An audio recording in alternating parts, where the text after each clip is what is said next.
Okay, I'm really tired of this. I really am. Okay. Look, Raw was okay with me.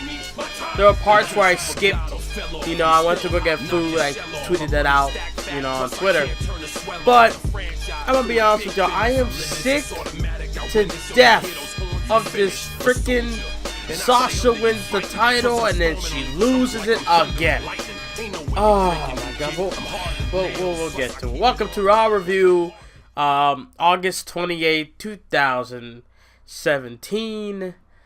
We begin Monday Night Raw. You know what? Fuck. I'm just gonna say what I need to say. This whole thing is really upsetting me right now, okay? Why? Just why? Why did Sasha lose the championship again? 4 times. And this time, it lasted a week. This championship reign lasted a week. Every other title reign has lasted 3 weeks. This one lasted 1 week. And she couldn't successfully defend the WWE Raw Women's title? Are you serious? Why? That doesn't make sense to me. I mean, I literally tweeted during the match, watch them have a rematch at No Mercy for the women's title between Sasha and Bliss. I thought maybe Sasha Banks would win, or it'll end in no contest, or Bliss would win by countout or DQ, and then which led for her to get a rematch at No Mercy. But no, that's not it. Let Alexa Bliss win back the championship. And then, the icing on the cake, freaking Nia Jax, turns heel, or turns face, rather, and now, we're supposed to look at this like, hey, Nia Jax turned babyface, we good to go now. What? No. So, unless we're going to get a triple threat between Bliss, Banks, Jax, I don't see a point in Nia Jax turning face. I mean, I get it. She's been waiting for a chance at the title, or she was promised a title match since about April, and she never got a fair opportunity at the championship. She had to go through hoops and all that crap. The gauntlet match, for an example. But for Nia Jax to just drop Bliss, and then now we're supposed to look at it like, oh, Nia Jax, she just beat up Sasha Banks, and then she fooled us because she turned face. It don't mean jack to me right now. What is it going to mean for her turning face? I don't know. Is it a positive? Is it a negative? I honestly don't know. I don't know. Because Nia Jax turning face, I mean, it's not like she's, I'll put it to you like this. You see, when it comes to Nia Jax's promos, she reminds me of China when it comes to her promo. And I mean 1999 China. Not when she was with Eddie Guerrero in 2000 China. No, not that China. 1999. When she almost became number 1 contender for the WWE Championship. Had that thing with Triple H. Was in a match with Triple H and The Undertaker in a triple threat. Had a match with Mankind and all of this stuff. Like 1999 China. The way how they cut their promos, they're not really emphatic, or like they're not really effective. They're not as powerful as they should be whenever they speak or they make threats or whatever. It's just not. So Nia Jax turning face as far as promo goes ain't gonna be jack to me. All right, it's not gonna be jack. It's just not. Now, as far as her being a babyface overall, I don't know. People were yesing in the crowd, so I guess that's a positive? I don't know.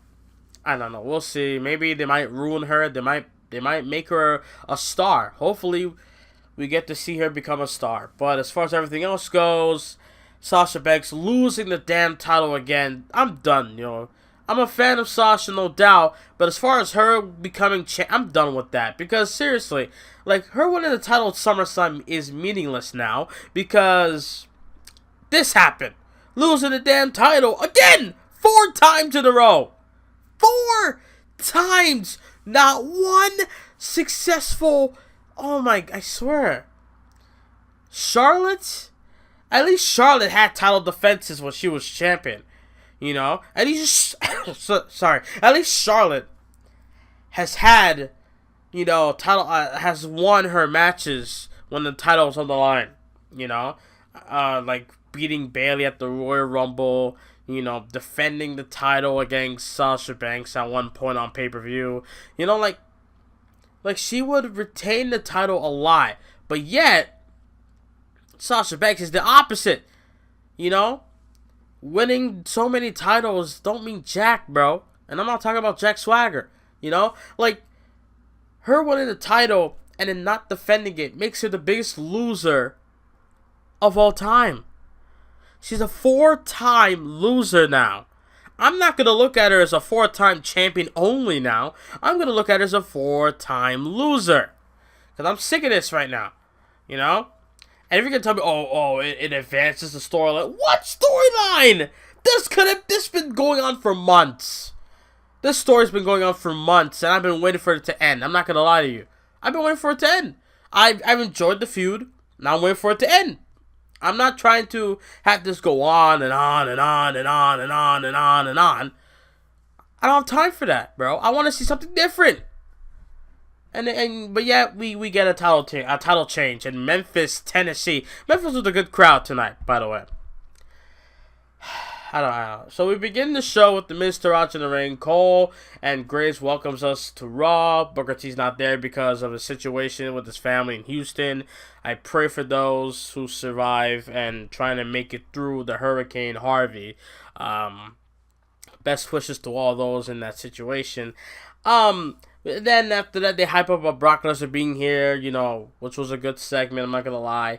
And Cena and Reigns made official contract signing later on tonight for No Mercy, and Bliss will get a rematch. So then Miz comes out, you know, he's talking, you know, blah. Actually, no, I'm getting this wrong. I'm just zoning out at the moment. Sorry. The Miz, it's just, he says one word, respect, and Kurt Angle's music starts. And then he comes out, and I'm like, this guy just showed disrespect to The Miz. Well played, Kurt Angle. And then Kurt Angle says, you know what? You know, Kurt Angle was talking, you know, saying how, you know, I get it, Miz, you're upset that the Intercontinental title did not get a match at SummerSlam, and this and that. But there will be a match at No Mercy for The Miz, right? And The Miz interrupts. Angle goes on about respect, you know, defining the word respect and, you know, telling him the definition and whatnot. And The Miz is like, Kurt Angle was like, you know what? You know what, Miz? How about this? You'll defend your championship next week on Raw against the winner of the Battle Royale. Oh, it's true. It's damn true. Then we have the Hardys, we have Finn, we have Big Show, we have the Mr. Raj, you know, all the main entrances. I think the club main entrances too, I'm not sure. Go to commercial, and then we come back, we see more. We see Kalisto, Elias, we see Goldust, R-Truth. Jason Jordan was the last person to make his entrance, and yeah. First of all, Kurt Hawkins got eliminated. So, that's right at the gate. Then Kalisto was second to go. Thank you, because Kalisto's a fucking fuck. I don't like Kalisto at all. He blocked me on Twitter. For what? Don't know. But I'm not going to, you know, have that over his head all the time. It's just that he sucks now. Kalisto sucks. I don't want to see Kalisto because he sucks. Now I know how people feel about Jason Jordan, but at least fucking Jason Jordan is I see him in a situation that he wasn't prepared for. You know, he's trying to make the most out of it. You know, Kalisto, new music which sucks, new attire that's awful. It's all garbage for Kalisto. Okay, put him back with Sin Cara. Lucha Dragons, like, I have the Lucha Dragons in my universe mode going after the Revival for the tag team titles. What a match that would be, huh? Oh, sadly, we won't get to see that in real life. Oh. Yeah, check out my channel. That's where you can see that shit. Anyways, a lot of people got eliminated. In the end of the day, bro, I believe the last five was the Mr. Raj, Jordan, Elias, and Jeff Hardy. So, what I remember was Jordan eliminated both Axel in Dallas. And then Elias got eliminated, and Jason Jordan was all acting all hype. And then Jeff Hardy from behind eliminated his ass, and bing bong, we got a winner. Jeff Hardy is the #1 contender. Why did he win? Don't know. I don't care. Someone need to fight Miz, and Jeff Hardy is that guy. Fuck it. About to become a 5-time Intercontinental Champion, maybe.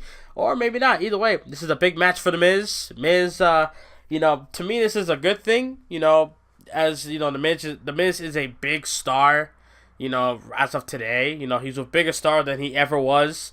Like, bigger than his WWE Championship reign. Like, his reign sucks to me. It really does.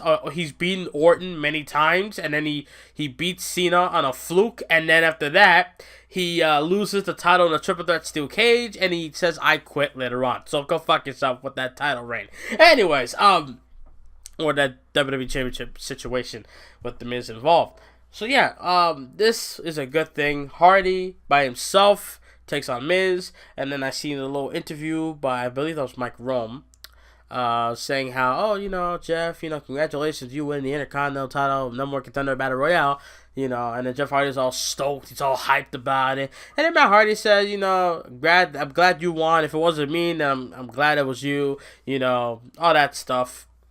Now, when I watched that interview, it made me feel like, is Matt Hardy is gonna go solo? What's going on? I mean, damn, it's a little too quick to make that move, don't you think? I mean, maybe Superstar shake-up is coming up very soon. I don't know. So after that, they show us about what happened last week. Braun Strowman laying down the beast with 2 power slams and holds up the Universal title. I can't say the word belt because Vince McMahon does not like the word belt. So I'm going to try to not say the word belt. Alright, belt. We have Enzo Amore being hyped up about his first Cruiserweight match, right? But before that, we have the wonderful Charlie Caruso backstage with Alexa Bliss backstage. I don't know, I just said backstage twice. She talks about how Sasha Banks always loses the title first defense, 4-time loser, will expose the boss to be a legit failure, a legit loser, tonight. Whenever Bliss keeps bringing up, every time Sasha, defends the title, on her first title defense, she always loses, and history will repeat herself. The more she keeps bringing that up, the more I believe Sasha was gonna retain. Ha ha! Fuck me. No, not today. Not today. You're gonna learn today. Not today. So now we get Enzo Amore, who finally makes his Cruiserweight debut like it freaking matters anyway. I'm so shocked that they're doing this. I get it, Big Cass is out of the picture, but you can't make him do something. Look what I'm doing with Bo Dallas in my Universe Mode on Raw. If you didn't watch Raw, the link is in the description or annotation at the end of the video, or it's in the card in the video. Check it out, please. Please, I'm building towards Survivor Series. Survivor Series is next week, Sunday, for those that don't know, but I gotta work on Impact for Thursday, and then I gotta work on Destination X for Sunday. So a lot of Universe Mode content coming through. Just saying. Yeah, I get it. He's doing nothing, but look what I'm doing with Bo Dallas. The guy, I'm letting him fight, big names. He goes from fighting a local talent. I keep saying that, Baron Blade. From my career, right? And then after that, I leveled him up to go up against Apollo Crews, and then to Cactus Jack, and then to Adolf Ziggler, stuff like that. Like, if they're gonna use Enzo and build him up or whatever, they need to do something like that. If not, 205 Live must be the last choice. But yeah, he's in the ring. He's talking about Big Cass suffering his ACL problem, his injury last week, so he got what he deserved. And then he introduces Noam Dar, and then he takes on Noam Dar in the match. Decent match, Enzo. He did what he had to do. And then in the end, dude, he does the eat the feet. Shouts out to Gail Kim, fellow Canadian. And then Charlie, Oh, Charlie strikes again. She's backstage with Neville. Neville calls Enzo a freaking weasel. And he says if Enzo's gonna be his supposed to be his competition, then he'll be champion forever.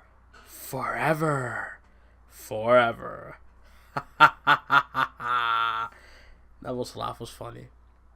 After that, we have Brock Lesnar coming out.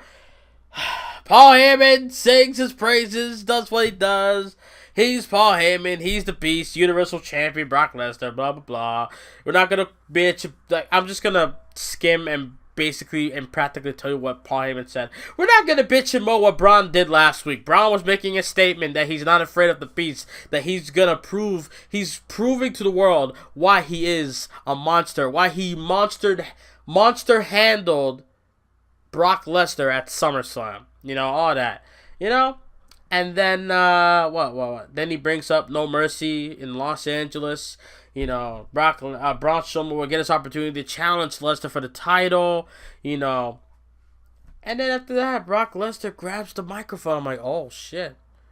Now you know it's serious. I'm like, oh, shit. Now you know it's serious. You know it's serious when the Beast grabs the microphone.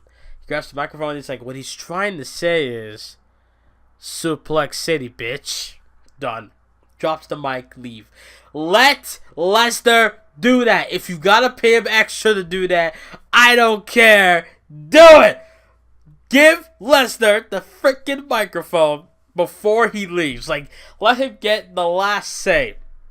It's kind of like when The Rock does, if you smell his send-off for his promos, let Brock Lesnar do something like that. You know, let him say whatever he wants, but, like, let him have the last thing to say where it's more impactful, you know? After that, we have Seth Rollins versus Cesaro. I was on my way to a local Pizza Nova store and got myself a half cheese, half pepperoni pizza. And I came back. Well, I was on Twitter to stay updated. Cesaro beat Seth Rollins with an uppercut because Seth Rollins was distracted by Sheamus. And then Dean Ambrose took on Sheamus immediately after. I would have done the exact same thing. I would have booked it like that just because I'm fucking lazy. And WWE's lazy, so I would have done the same thing. Where, you know, tag team feud going on, you know, the champions and the challengers, they'll face each other one-on-one, and if necessary, do it back-to-back. That's what I would have done. I would have done the exact same thing. So Dean Ambrose wins, and Cesaro wins. So maybe next week, Ambrose loses, Sheamus wins, and Rollins wins? Or is it, or no, is it, or maybe Sheamus wins, Rollins wins. Or, because it was Cesaro wins, Ambrose wins. So maybe Sheamus wins and Seth wins next week. I guarantee you that. I bet that. And I didn't see this either. Emma backstage complaining and whining and bitching and moaning. And then hashtag we want Emma. She said... she was betting she can get we want Emma hashtag to trend on MTV. I'm just reading the notes here. To outtrend MTV's VMAs on Twitter. Jesus. The more Emma does this, the more I'm thinking to myself, just shut the fuck up, please. Like, the more Emma does this, the more I want to tell her to shut the fuck up. Seriously. It's like, we get it. We get it. Fuck. You're disgruntled, you're upset, blah, blah, blah. We get it. Fuck. You know? And then she took... I knew. The second I saw a tweet about Emma and Mickie James in one tweet, I knew that this would happen. Emma versus Mickie James again? And this time Emma wins with her awful new theme song, which I didn't hear fully, but I know it's a new theme. Because if I don't recognize if I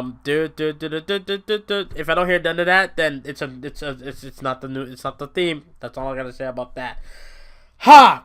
And then she keeps repeating herself. I started the Women's Revolution, and then kept singing over and over again. It's like Daniel Bryan and Kane. I'm the tag team champions. No, I'm the tag team champions. It's like that, but less funny, and it's by herself. That's what that was. We get it. Just like your freaking Instagram pics that people keep saying about. I keep hearing so much how you're so good looking in the Instagram post, in your Instagram pictures, you know. Just like you're saying how you started the women's revolution. I get it. Yes, you help or you did start the women's revolution. But also, yes, you're hot. I've been saying that for freaking years. People are now realizing that she's hot. I've been saying that for years. I'm sorry. I don't know where this frustration's coming from. I really don't. I might do a podcast. I don't. I might bring back Rant Jim Rant instead of doing it for a channel. I mean, it's going nowhere, so I think I should just make it a podcast. I don't know. Yeah. Be back from Raw after this Emma situation. We have Kurt Angle in the ring for the contract signing. About how earlier today on WWE's website, WWE.com, John Cena and Roman Reigns was announced to happen at No Mercy. Now, when I saw that on Twitter, I was like, they're doing this now? Really? I had a feeling they might have, because, like, the way how things, but now, people were complaining how, this is WrestleMania, and I was saying it too, like, this is a WrestleMania thing, why are they doing this now?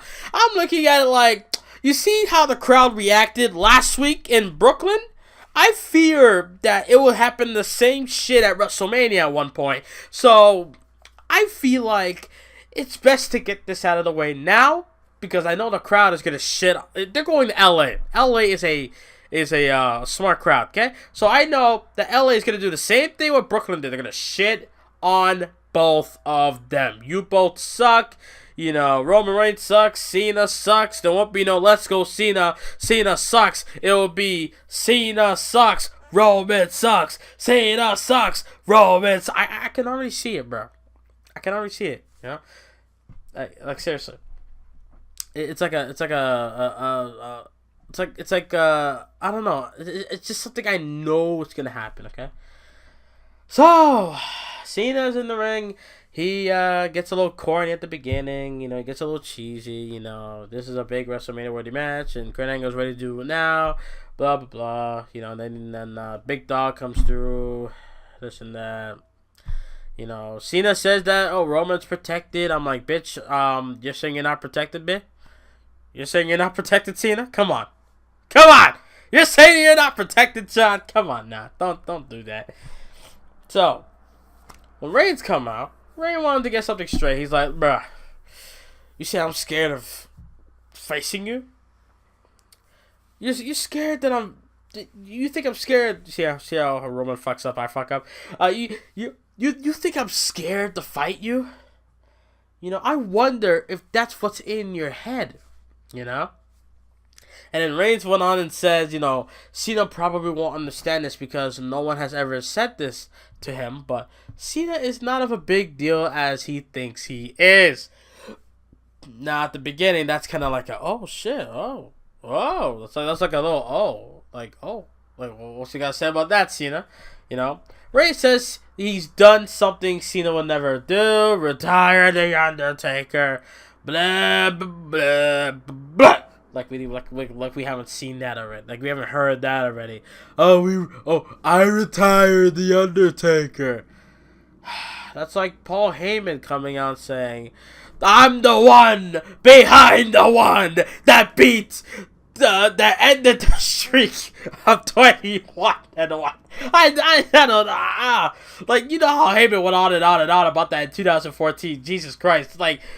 It's basically like this. I beat The Undertaker. I retired The Undertaker. I'm not a good guy. I'm a bad guy. Big Dog. Like, fuck. Dude, Roman, just shut up. And then John Cena, he does what he always does. He pees on everybody like R. Kelly. He just put this man to sleep. He put him down, bro.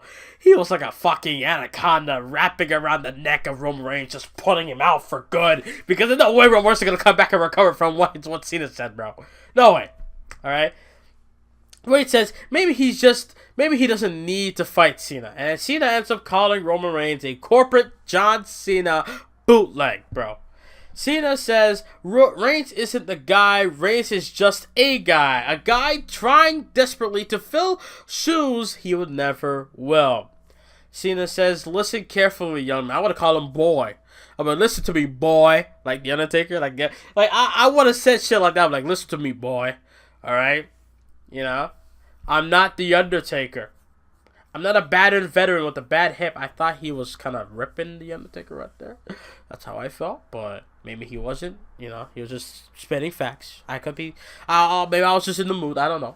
Right? He's the fastest and strongest he's ever been. Cena says Reigns knows if he signs the contract, his Roman Empire can't see me. And then Roman comes back and says the fans don't boo Cena because they want him to be a bad guy, which Cena said turn heel, which was the funniest shit to me. And then he says, "Goodbye, fourth wall." Oh my god, John Cena. Only John Cena can get away with that. Fuck you, Vince McMahon. Nobody, not even Vince, I swear to God, can go up to Cena and be like, "Hey, you can't say that shit again. I let that one guy say it with the tattoos, and now look at him. He's a UFC failure."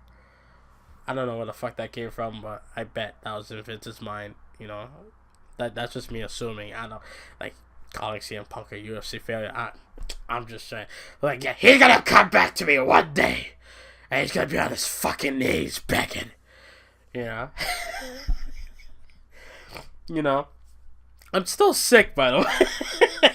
I'm still doing all this shit, you know? And then, let's see. Roman comes back. Yeah, he says Cena, you know, they boo him because they want him to be a bad guy. No, he says, first of all, they boo you because you suck. And then he makes a reference how, you know, Kurt Angle, you know, they chant, "You suck" at him. It's out of love. It's out of love. Or it's out of love, Cena. It's out of love, Roman. It's out of love, okay? Right? And then what else? What else you say? I'm so lost in my notes. I'm bad at this. This is gonna be a long ass review. Yeah, he says that he sucks, you know. And then and then Roman got stuck. This is where Roman fucked up. This is where Roman fucked up. Cena called him out about, you know, This is a promo. Come on, kid. You gotta go. You gotta give it to me. Roman got stuck. This is where Roman got rid. This ruined Roman Reigns in this segment.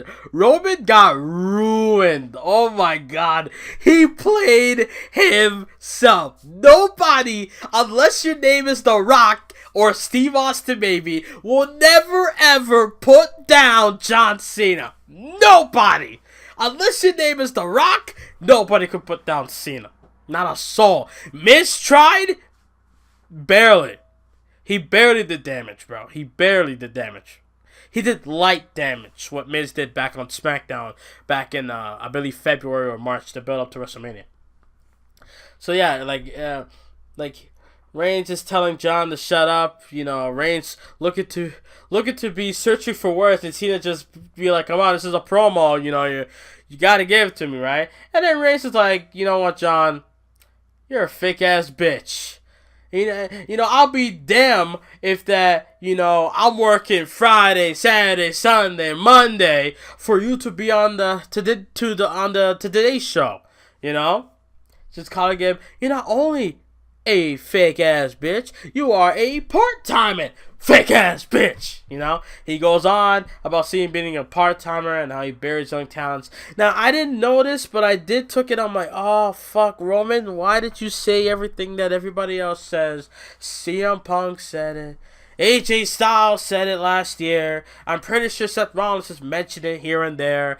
You know, Dean Ambrose probably mentioned it at least at one point. Like, everybody says the same thing. You're very young talent, you know? Like, is that all you got, bro? Like, is that all you got? I mean, that's like, it reminds me of Eminem's 8 Mile movie, you know? When like the two black dudes trying to diss him how he's white and, you know, bringing up KKK references and all that stuff, right? And then after that, Eminem just came out and be like, "Bro, you both said the same thing in your freaking freestyle." You know, that's basically what Roman's doing. He's taking what everyone else said, and he's doing it here. You think it's going to mean more when you say it? No, it doesn't. And then Roman's like, look, John, you're a backstabbing shark, you know. And you know what? You want to know what bothers you the most? Is that you can't touch me. You can't bury me. You know? I'm the one guy in the WWE that John Cena can't see. Now, that was a good line. That was a good line to me. And then after that, Roman says, what? I thought he said lesson. He said lesson, but I thought he meant like lower. I think that's what he meant, lower. He's like, why would I lessen myself, his bloodline, my bloodline, and my legacy to be the next John Cena when I could be the only one Roman Reigns, right? Now, the problem with this promo with Roman's cutting, that yes, he's repeating what everyone else says, but also, let's see, how can I say this with love? The fans were not behind Reigns 100%. The fans were Cena 100% more than Roman Reigns. Roman Reigns was there like, you bury people. That's what you do. Get that golden shovel. You know, go on that bus. You know, whatever. You know, come back to the WWE whenever you feel like it. Get on that bus. You know, get on. Just do all that. And then Cena's like, bro, are you serious? It's like, bro, you've been in for a couple of years, but I'm about to school your ass in a freaking promo, right? And then Cena says, Roman's a fool, a damn fool. Roman, of all people, comes down to the ring and uses the same poor excuse that the others in front of him have done. Reigns, with all of his abilities, has the goal to blame Cena. He congratulates Roman Reigns, does Cena, saying it took him 5 years to cut a half-decent promo, but now Cena's going to cut him down to size. Cena says everyone thinks he has a golden shovel, like I just mentioned. Cena, he has a golden shovel that he can that he has the power, he has this and that, you know, but even though it's the higher-ups all along. Like, when people bring up the Nexus thing, it's like, yeah, Cena did fuck up there, but in the end, they could have said, nah, we'll do this instead. No, they went with it. So that's their fault as well. It's not just Cena's fault. You know, I'm just saying. So Cena can't tell if Roman is blind or stupid. He says the fans have always held the key and always will. Cena goes on mentioning how when he won the U.S. title, he went on to defend the championship and bring a little prestige to it. Face guys like Kevin Owens and AJ Styles. You know, with John Cena at the state of his career was able to hold on to the U.S. title like it was a world title. But yeah, when Roman Reigns got the U.S. title, he held it like a damn demotion, and that is fact, what Cena said. Because when Roman held this bitch held it like it's a fucking bag. When Cena had the title, he held it around his waist, he was holding it up, so proud, and would defend it any chance he get on Monday Night Raw, pay-per-view, etc. When Roman Reigns had this bitch defended only like once a month. Bruh. Are you serious? This is where I was behind Cena 100% at this point. I wanted to see who had the better something to say. You know, who had the better promo or who had the biggest like hit against another. Cena fucked Reigns over completely. Reigns was done when he was thinking of what to say, in my opinion. And then when he brought the U.S. title, and I'm like, oh shit, John Cena. No matter how, this is why I love Cena so much as a fan. This is why I still don't understand why people are shitting on this guy.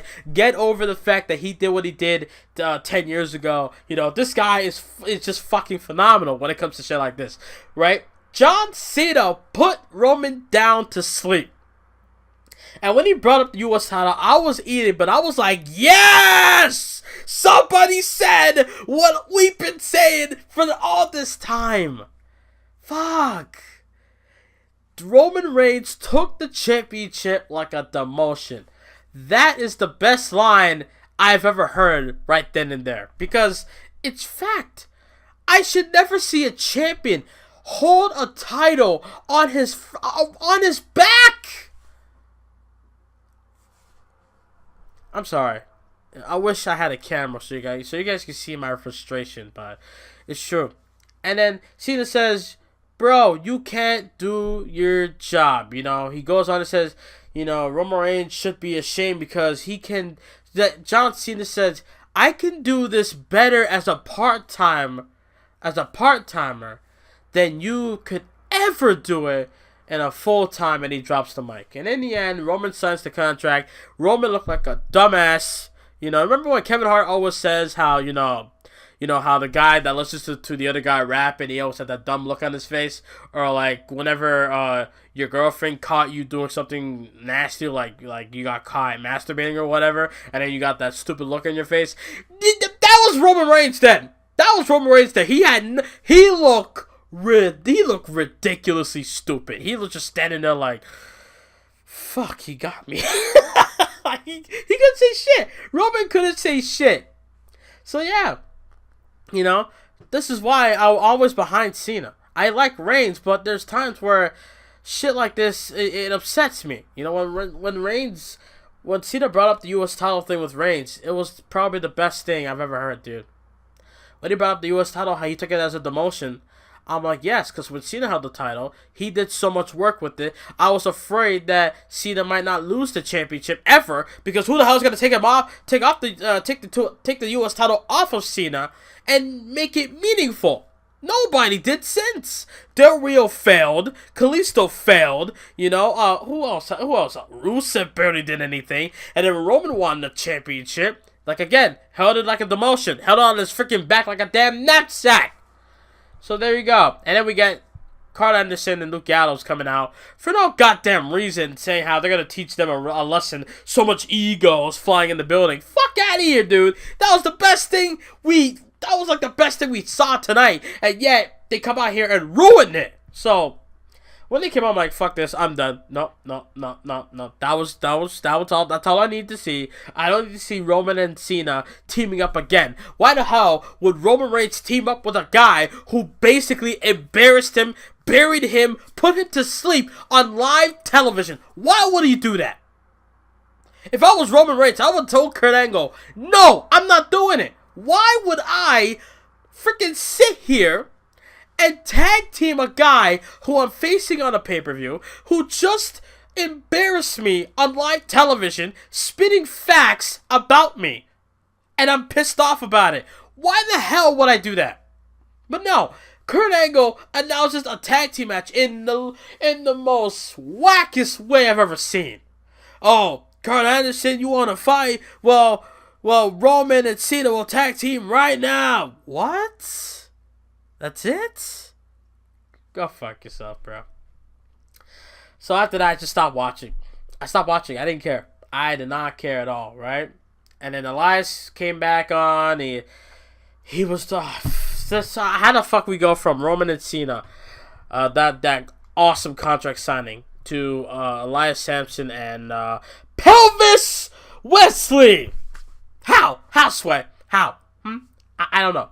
And I gotta go to a fucking student orientation tomorrow. But yeah, I'm sitting here doing this shit. I don't know. How, Sway? Just fucking how? I don't even know. I don't even know. Okay, so Pelvis Ellsley got dropped. Fuck it, right? Miz Taraj backstage. Renee Young and where's Charlie? We don't need Renee. Renee, go back to SmackDown. I don't want to see you on Raw. Come on, right? Renee Young asking Miz about defending the Intercontinental title against Jeff Hardy next week. Miz says, "Oh, it took one match to get number one contender." Bitch, you just complained about how you never got the Intercontinental title in a big spot, and I now a big star like Jeff Hardy comes through. No, it takes like one match to get what? Are you serious, dude? You bitched and complained for something that you wanted, and when you finally get it,